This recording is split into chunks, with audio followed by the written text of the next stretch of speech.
My father leaned across the crisp white tablecloth of the French bistro, gesturing toward my brother's new fiancée with his Pinot Noir. "Don't mind Chloe," he said, his voice dripping with that sickening, practiced charm he used on clients. "She's our permanent work in progress, still trying to find her footing in the real world." The woman, Sienna, didn't smile. She just stared at me, her brow furrowing slightly, as if she were trying to solve a complex equation. "My name is Chloe Vance, and I'm 29 years old. For as long as I can remember, I have been the silence in a family that only valued noise. My parents built a boutique investment firm in Chicago, and my older brother, Julian, was the golden child who followed perfectly in their footsteps. Their world was loud, polished, and obsessed with perception. They measured human worth in stock options, country club memberships, and the size of the engagement ring on a finger. And none there was me.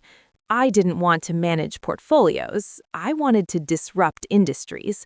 I started my own logistics software company from the corner of my drafty studio apartment in the city. My life was the quiet hum of a server rack, fueled by stale coffee and sleepless nights. To my family, this wasn't ambition, it was a failure to launch. They saw my thrift store sweaters and my refusal to attend their endless galas not as sacrifices for a startup, but as proof that I couldn't cut it. I think they loved me, in a way, but they were deeply, profoundly ashamed of me. What they didn't know was that my quiet little life was about to scream. Has your family ever treated you like a problem to be solved instead of a human being? Tell me in the comments where you're watching from. I read every single one. The entire reason we were at Le Jardin that night was for Julian's engagement dinner. He was marrying Sienna, a woman my family was practically worshiping. She was a senior partner at a major venture capital firm in Silicon Valley, the kind of woman my parents had prayed Julian would bring home. To impress her, they had booked the private wine cellar room. The air smelled of aged oak and arrogance. The dinner felt less like a celebration and more like a merger acquisition meeting. My dad launched into his usual monologue, exaggerating Julian's recent deals. My mom wouldn't stop complimenting Sienna's investment eye, a topic my mother knew absolutely nothing about. I just sat there, pushing a scallop around my plate, feeling the familiar heavy cloak of invisibility. Finally, the spotlight turned to me, and the temperature in the room seemed to drop 10 degrees.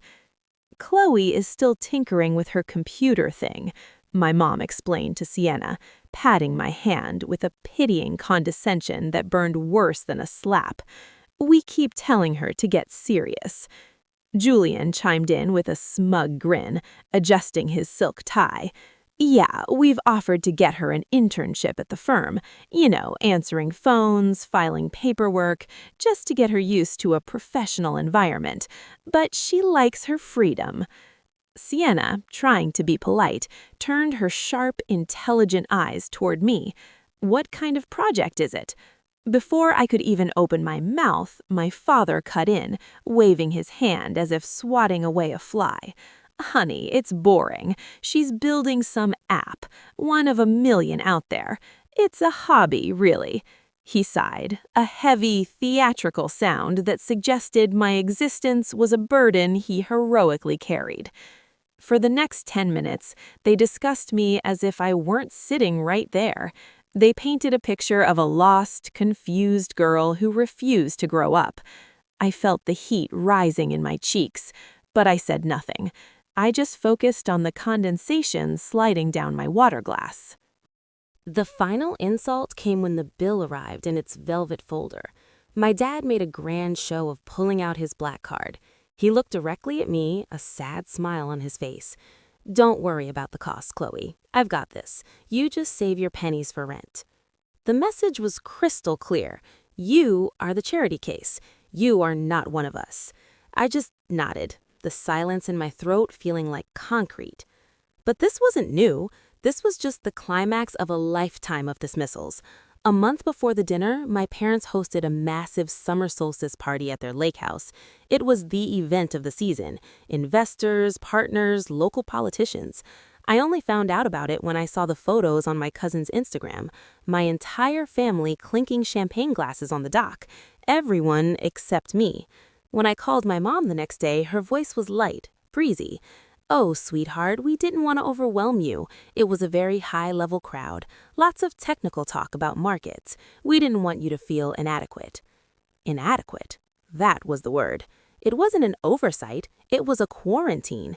They were protecting their brand from the stain of my perceived mediocrity. The public humiliations were even sharper. Last 4th of July at a neighbor's barbecue, my dad held court by the grill. "Julian is taking over the Asia accounts next quarter," he bellowed to a group of men. "And Chloe? Well, she's finding herself." He made air quotes with his tongs. The group chuckled. He used my life as a punchline to make himself look like the benevolent, patient father. I drove home that night with his laughter ringing in my ears. It was the sound of my own father telling the world I was a joke. The breaking point, however, was the phone call from Julian 3 days before the engagement dinner. "Hey, Chloe," he said, his voice dripping with fake concern. "I was thinking, with the dinner coming up, I know things are tight for you. I can wire you $500. Go buy a dress that doesn't look like it came from a bin. I want you to look presentable for Sienna. First impressions matter. Presentable." He didn't want to help me. He wanted to curate me. He wanted to make sure his struggling sister didn't smudge the glossy image he was selling to his new fiancée. "Thanks, Julian," I said, my voice dangerously calm. "But I have something to wear. I'll be fine." "Are you sure?" he pressed. "I just want everything to be perfect." "I'm sure," I said, and hung up. What they didn't see, what they never bothered to ask, was my reality. What my family saw as failure was actually stealth mode. While they were playing tennis, I was on 4 a.m. calls with my developers in Zurich. While they were bragging about 5-figure commissions, I was closing a Series B funding round with a consortium of international investors who saw the global potential of my platform, Ether Systems. They heard app and thought games. They didn't know I was building an AI-driven supply chain network that was currently being bid on by 3 major shipping conglomerates. I was under a strict NDA until the funding closed. I couldn't tell them, so I let them think what they wanted. I remember sitting at my desk the night Julian offered me charity money. I had just signed the final digital contracts. The valuation of my company was higher than my father's entire firm. The irony was so thick I could taste it. Back at the restaurant, the tension was suffocating. Throughout the meal, Sienna was the only one who seemed to actually see me. While my family talked over me, she kept steering the conversation back. "What market gap is your platform addressing?" she asked, her voice cutting through my mother's chatter about floral arrangements. "What's your burn rate look like?" My parents shifted uncomfortably. They didn't know what a burn rate was. They knew how to sell houses and stocks, not build technology. Julian laughed nervously. "Sienna, babe, don't grill her. She's not in our league. You work with actual founders, unicorns. Chloe is just playing around." He said it without malice, which made it worse. He truly believed it. The dam broke when my mother sighed, looking at me with tragic eyes. "We just hope she finds a nice, stable man to take care of her soon, someone to pay the bills so she can stop this nonsense." Sienna's polite smile vanished. She put her fork down with a deliberate clink. She looked from my mother's anxious face to my calm one. I saw the recognition spark in her eyes. She leaned forward. "What did you say the name of your company was, Chloe?" My heart hammered against my ribs. This was it. I met her gaze. "Ether Systems." Sienna's eyes widened. She froze. The room went silent. She wasn't the polite fiancée anymore. She was the shark from Silicon Valley. "Ether?" she repeated, the word hanging heavy in the air. "Wait, your CV? Vance?" My father laughed, a nervous, confused sound. "Yes, Vance is our last name. What's your point?" Sienna ignored him. She looked at me with a mixture of awe and terror. You're the founder, the ghost of Chicago? I just nodded, taking a sip of my water. Sienna whipped her head toward Julian. You said you wanted to introduce me to visionaries. My firm has been trying to get a meeting with CV Vance for 8 months. We have a standing offer to lead her Series B, but we couldn't get past her legal firewall. She pulled out her phone and slammed it on the table, screen facing my family. It was a Bloomberg article. The headline screamed, "The Invisible Unicorn: How Ether Systems Became a $40 million Disruptor in Silicon Silence." There was no photo of me, just my logo, but the name CV Vance was bolded in the first paragraph. "This is her?" Sienna asked, her voice rising. "This is the little project you were mocking?" My father stared at the phone, his face draining of color until he looked like a wax figure. My mother's mouth opened, but no sound came out. Julian looked from the screen to me, his expression fracturing into shock, jealousy, and absolute horror. All the insults, charity case, failure, waste of potential, hung in the air, radioactive and ridiculous. I didn't know," my father stammered. "No, you didn't ask." For the first time in my life, my family had absolutely nothing to say. Their silence was the most beautiful symphony I had ever heard. I didn't yell. I didn't flip the table. I simply placed my napkin down next to my plate. I stood up, smoothing the front of the dress I had bought with my own money, money that could buy this entire restaurant 3 times over. "It was a pleasure to meet you, Sienna," I said warmly. "Have your people call my assistant on Monday. We can discuss the Series B." Then I looked at my family. They looked small, shrunken. "I have a board meeting at 7 a.m., I said, my voice steady. "Enjoy the wine. Dad, you've got the bill, right?" I walked out of the private room. I didn't look back. I walked through the dining room and out into the cool night air of the city. The silence behind me wasn't the silence of being ignored. It was the silence of a hierarchy crumbling.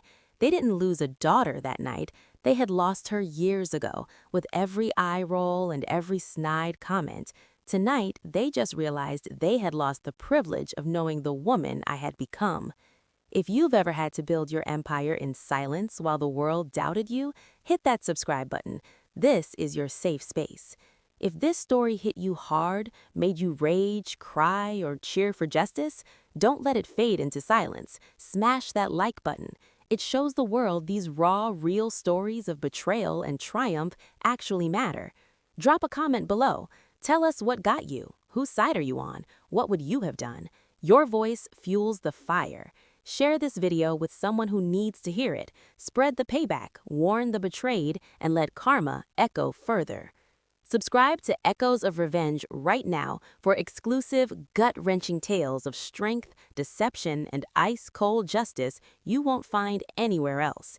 Hit the bell icon, all notifications on, so the next explosive story lands in your feed the second it drops.